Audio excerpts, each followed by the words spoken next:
Hello everyone and welcome to my YouTube channel The Physicist. So in this video we are going to start our unit 1 of the course Optics and Waves. So our first unit we will consider waves. Okay, so in this we will start with discussing oscillation. The phenomenon of oscillation is central to the wave and wave motion. Okay, then we'll discuss what are transverse waves, what are longitudinal waves, and what's the difference between them. And then we will discuss the traveling waves, or also called the progressive waves. Okay, in these we will also discuss the wavefront, wave surface, and the ray. Okay, we'll see what these quantities are. Okay, and we'll also see the examples of waves and some types of the waves. Okay, so let us begin. First, let us discuss waves. So one of the primary subject of physics is waves. To see how important waves are in modern world, just consider music industry. So every piece of music you hear, from a retro punk band playing in campus dive to the most eloquent concerto that is playing on the web, they all depends on the performers producing wave and detecting those waves. So in between production and detection, the information is carried by the wave might need to be transmitted, as in live performance on the web. Okay, so for example, when a performer is performing live, it he's or she is producing the or we can say sound waves. Okay, so these sound waves need to be transmitted to your cell phones at your end. Okay, so these so that you can see the live performance. Okay, so or these the information in these waves should be recorded and then reproduced, so as with the CDs, DVDs, or any other device that is currently being developed in engineering labs worldwide. Okay, the financial importance of controlling music wave is staggering, and the rewards to engineers who develop new control techniques can be rich. So before we start discussing what waves are in general and what transverse and longitudinal waves are, let us first discuss the oscillations. Okay, so what are oscillations? So let us first discuss the oscillations.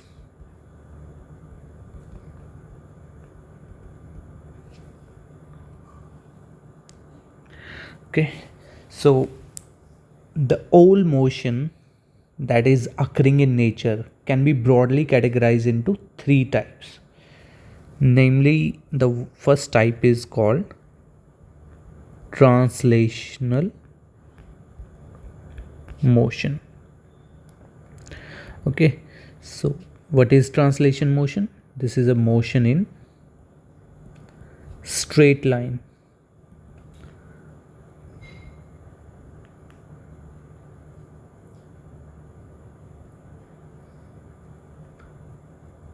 Okay, so motion in a straight line is the translation motion.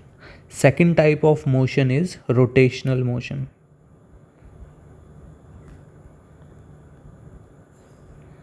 And this is a motion not in straight line. Okay,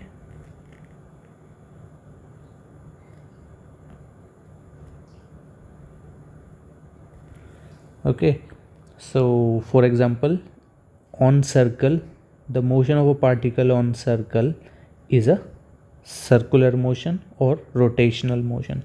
A body rotating on its axis is rotational motion. Okay, the there can be combination of motions, like body can translate as well as rotate simultaneously. For example, if you throw a ball and spin it simultaneously, okay, so the ball is moving forward, this is the translation motion, okay, and it is also rotating on its axis. So the motion of a ball is translation motion plus rotation motion. Okay, uh, objects can have purely translational motions. For example, if a particle is going uh, on x-axis, for example toward positive x-axis, so it is just the translation motion. An object can have purely rotational motion. Okay, so for example, if a thing is spinning on its axis and it is not going anywhere, it just spinning at a same position, so this is purely rotational motion. Okay, so the third type of motion is oscillatory motion. Third type of motion is oscillatory motion. So what is this oscillatory motion? In oscillatory motion, the body is disturbed from its equilibrium position. Okay, so what is equilibrium position? For example, if the object is placed here at that point, so this is called its equilibrium position if it is not moving, okay, or it is at the same position. Okay, so if the body is disturbed from its equilibrium position, that is, we try to displace it, okay, and this particle is subjected to restoring force. Okay, so the body is disturbed from its equilibrium position and this body or the particle in this case is subjected to the restoring force. Okay, so the restoring force will try to counterbalance it. Okay, it will try to restore its position to the same equilibrium position. Okay, so the oscillatory motion is kind of periodic and it repeat itself over and over in equal interval of times. Okay, so when we try to displace this object here with our force, the restoring force acts on it. Okay, and this restoring force will tend to take it back to its the equilibrium position. Okay, so when I release this particle here, so it will start, it will go back, but due to inertia it won't stop here and will go further same distance as was it here. Okay, so it will then it will come back from this position to the equilibrium position, then it will do this motion. Okay, and this motion going back and forth about the equilibrium position is called oscillation. Okay, and the oscillatory motion in which the force is directly proportional to the displacement. So if this is the equilibrium position of this particle and I displace it through distance x, for example, so this is the distance x, so if the force is directly proportional to the displacement of the body, then this type of oscillatory motion is called, and what this force is, this is a restoring force. Okay, So if the restoring force is directly proportional to the displacement of the body, and it is called the simple harmonic vibration or simple harmonic oscillation. Okay, vibration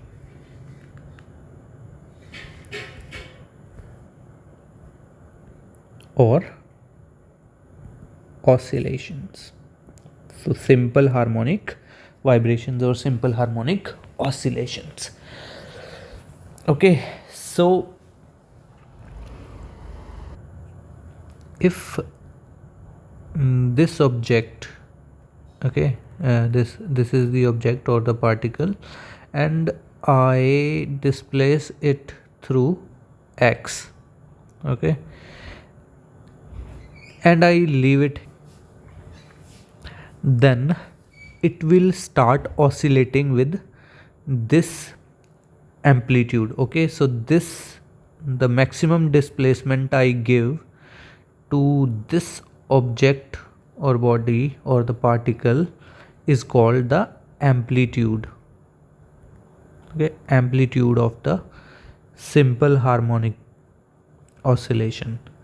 Okay, so if there are no frictional force acting on our system, this amplitude will remain constant forever.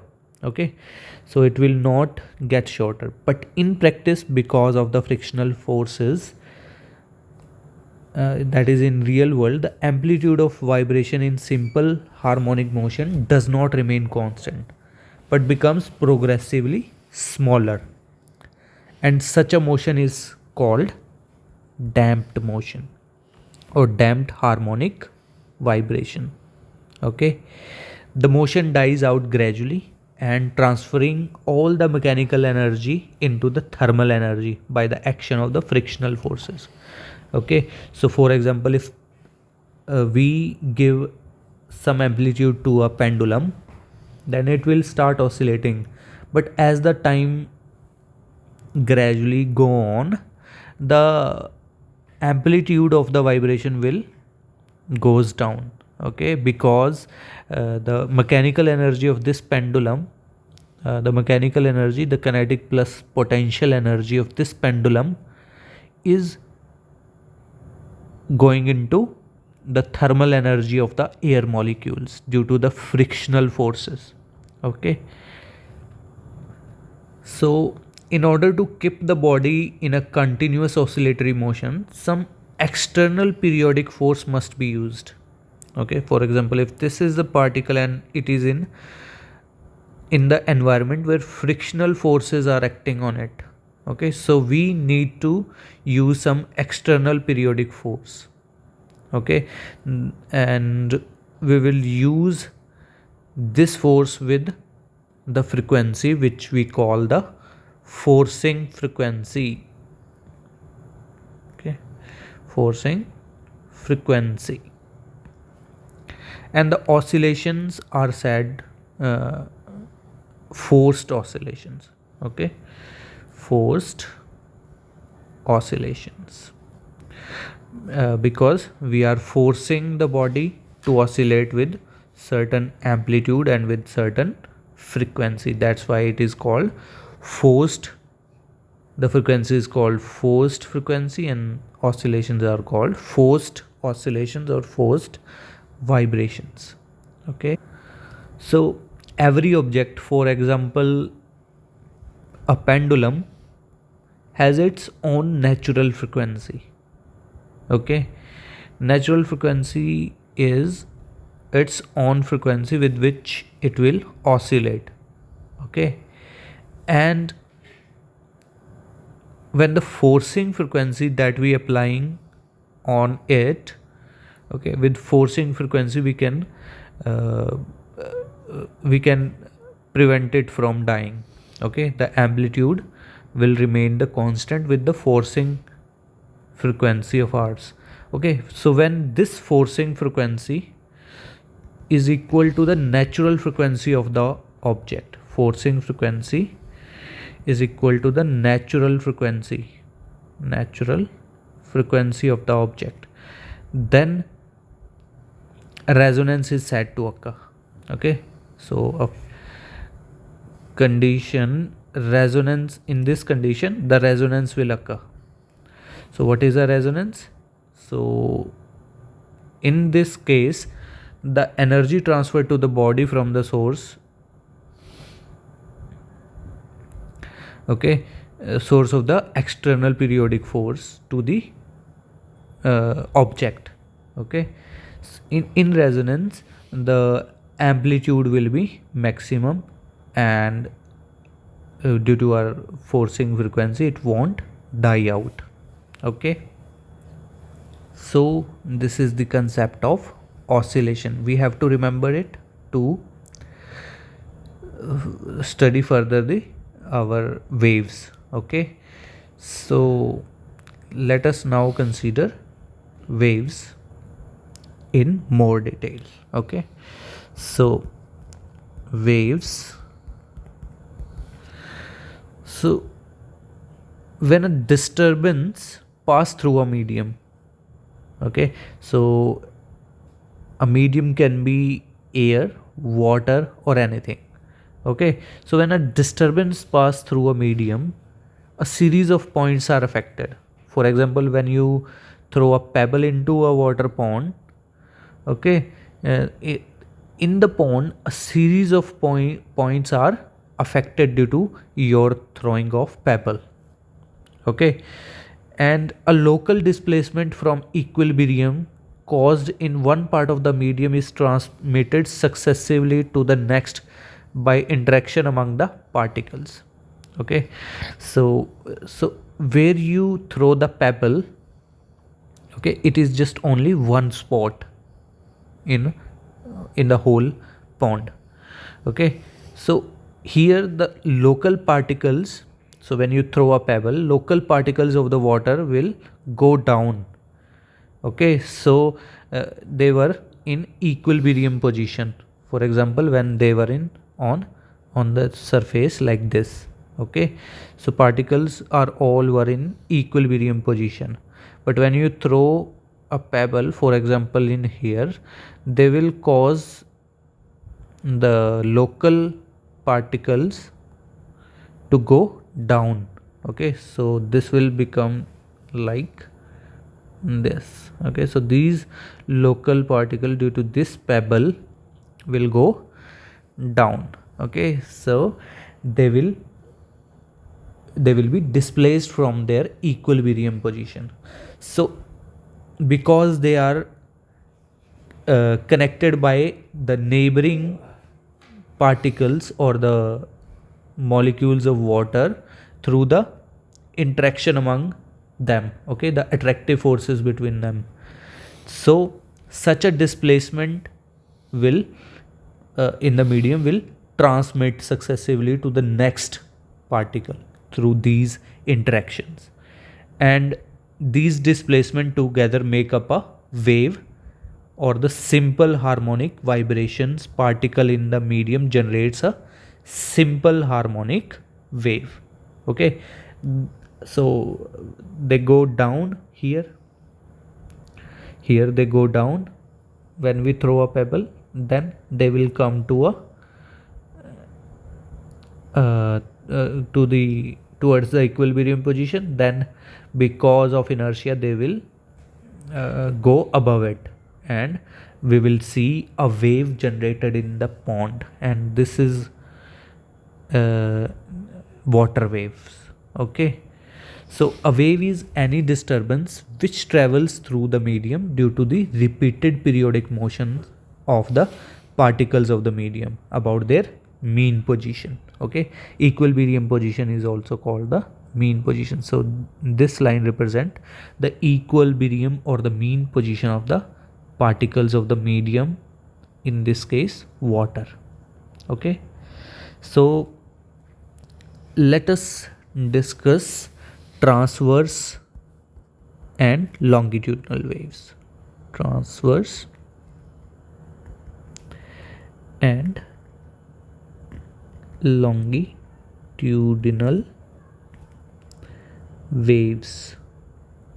Okay,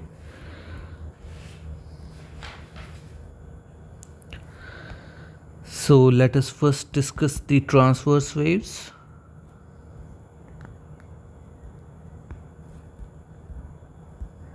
Transverse waves. Okay, so a wave sent along a stretched taut string is the simplest wave, and this is a wave, this is the example of a mechanical wave. We'll see in this video what a mechanical wave is after after few minutes. Okay, but now let us discuss the transverse wave. Okay, so if you give one end of the stress string that is taut to one end, okay, a single up and down jerk. So if you give one end of the stretch string a single up and down jerk, a wave in the form of single pulse will travel along the string. Okay, this pulse and its motion can occur because the string is under tension. Okay, so if this is the y-axis, okay, and this is the wall, okay, and here let me make with the blue pen, this is the x-axis and this is the y-axis. Okay, this is the wall, so this is the wall. So a string is taut into so a string is attached to this wall. Okay, and you are standing over here, this is you. Okay, and you are holding a string in your hand. Okay, there's a string in your hand and you give it a up and down jerk. So what will happen? A pulse of this form will travel, okay, will travel along the string. Okay, it will have some velocity v. So this is a pulse. So if you give an up and down jerk, first you pull the string upward and then downward, so you give just one jerk, up and down jerk. Okay, so because this string is under tension, so when you pull one end of the string upward, it begins to pull upward on the adjacent section of the string. Okay, for example, when you pull up this section of the string, then this section will try to pull up the adjacent section of the string via the y tension between the two sections. Okay, so as the adjacent section moves upward, it begins to pull the next section upward. Okay, and so on. Meanwhile, you have pulled down on your end of the string. Okay, so as each section move upward in turns, it begins to be pulled back downward by the neighboring section that are already on the way down. So net result is that a distortion in string shape, so this type of distortion in the, which is called a pulse, moves along the string at some velocity v vector. Okay, so it moves in rightward direction. Okay, okay, so we can see that here the motion of the element is perpendicular to the wave's direction of travel. Okay, the wave is moving rightward, whereas the section of the string, that is elements of the strings, are moving perpendicular to the direction of travel. Okay, so this type of pulse is called a transverse pulse. Okay, this type of pulse is called a transverse pulse.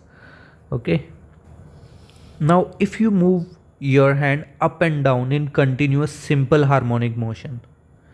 Okay, a continuous wave travels along a string at velocity v. Okay, because of the motion of your hand is a sinusoidal function of time, the wave has a sinusoidal shape at any given instant. Okay, so the shape of the string will be like, so because you are doing simple harmonic motion of up and down, so the string will have this sinusoidal shape. Okay,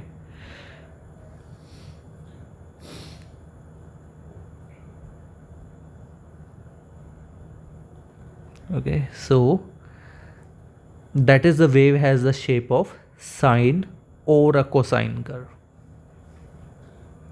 So this type of wave is called a transverse wave because the wave's motion is in this direction. Okay, the wave's motion is in this direction toward rightwards. Okay, but the element of the string is perpendicular to the direction of travel of the wave. So this kind of wave is called a transverse wave. Okay, transverse wave. And about this string and the wall here, we consider here only an ideal string, okay, in which no friction like forces within the string causes the wave to die out as it travel along the string. Okay, and in addition we assume that the string is so long that we need not to consider the wave rebounding from the far end. So this wall is at very far away from us. Okay, so that we do not have to consider the rebounding from the wall. Okay, so the other way, or the one way to study the waves of these two figures is to monitor waveforms. Okay, and the waveforms, by what do we mean by waveforms? Waveforms, okay, so we can monitor the waveforms, that is shape of the waves as they move to the right. Okay, or alternatively we could monitor the motion of element. We could we can monitor the whole waveform, or we can just monitor the just single element of the string. Okay, as the element oscillates up and down while the wave passes through it. So it is going like up and down and wave is passing through it. Okay, as the wave is passing through it, it will go up and down, and we would find that the displacement of every such oscillating string element is perpendicular to the direction of travel.